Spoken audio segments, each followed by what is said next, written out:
One of the folks that I would really call a mentor has been Pat Harris. Pat Harris is our Chief Diversity Officer at McDonald's. And I've known Pat since day one of me joining McDonald's over 23 years ago. And then she was an administrative assistant and moving through the system. Today, she's our Chief Diversity Officer for the global company. Everybody has those occasions in their career where they start thinking, man, is this the right place for me? And I had one of those occasions. I think I had been with McDonald's 3 years at the time. I went to Pat and I said, this has been great. I appreciate you reaching out to pull me into McDonald's. Appreciate everything you did for me. I said, I just don't know if this is the right place for me. And Pat mentioned to me, she said, what is it you want to do? I said, I want to have impact. I want to impact decision making. And so what she did at that time was she said, I've got a guy I want you to talk to. And the guy's name happened to be Raymond Mines. He was one of our senior African-American executives, one of the 2 highest ranking African-Americans at the time. And Raymond became my mentor and he helped to open up a couple of doors that allowed me to have some opportunities outside of engineering. And Pat was a major driver of just saying, before you decide to leave, think broadly about it and just reconsider. And for Pat Harris, if Pat Harris tells you to reconsider, you reconsider. There are a couple that come to mind.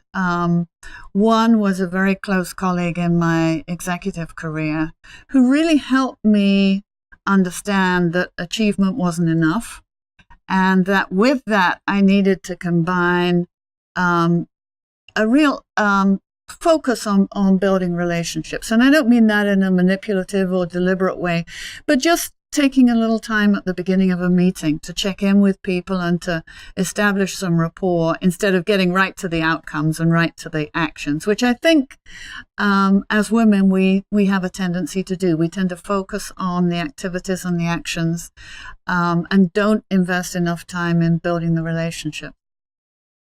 I've personally had a number of terrific mentors and sponsors throughout my career. And I think everyone who has become successful probably can say the same thing.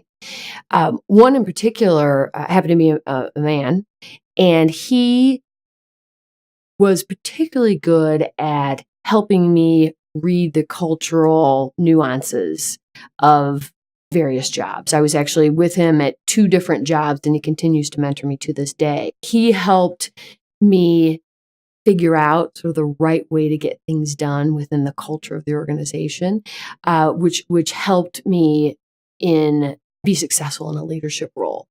Whereas, my go-to style may not have necessarily worked at the beginning. He helped navigate that path to finding a place where I could be relevant and heard within the culture of the organization. Another mentor in business.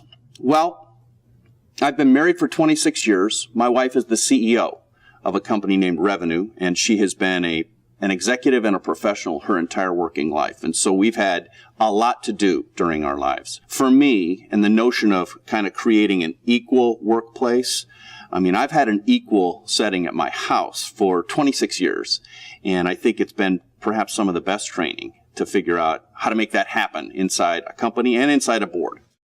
I would go back to my grandmother, actually. My grandmother was the founder of the Florida School Lunch Program. She was selected by the Florida legislature as one of the 50 key pioneers in the state of Florida's development.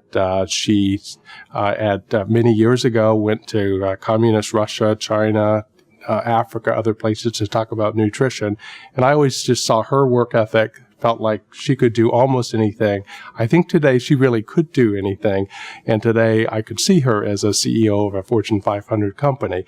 But I think that was an encouragement for me that I could do anything. But certainly I think it was a great role model at an early age when I could see what women could accomplish.